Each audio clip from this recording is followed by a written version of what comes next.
մարդկանց ուզածնել ինչ է, որ հայերը մնան վարկերի տակ, այդքան բանկերին հարստացնեն, այդ բանկերը հետո փողերը բնականաբար տնն։ Իրանք դառնան տնավեր, տնից տեղից զրկվեն,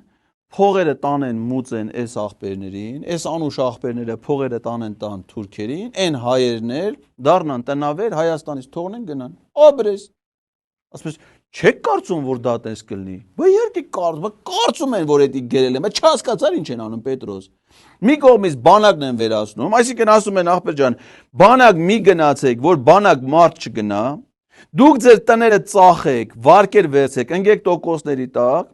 այդ փողերը վերցեք, բերեք տվեք իրանց իշխանավորներին, Իրան, Նիկոլին, մյուսներին, Պապիկյանին բան, որ իրանք այդ փողը տան թուրքերին, դուք թողեք Հայաստանից գնացեք, այսինքն ինչ ասում, Հայաստան հայ չի մնում, բանակում փող չի մնում, փողն էլ էս մարդկանց մոտ։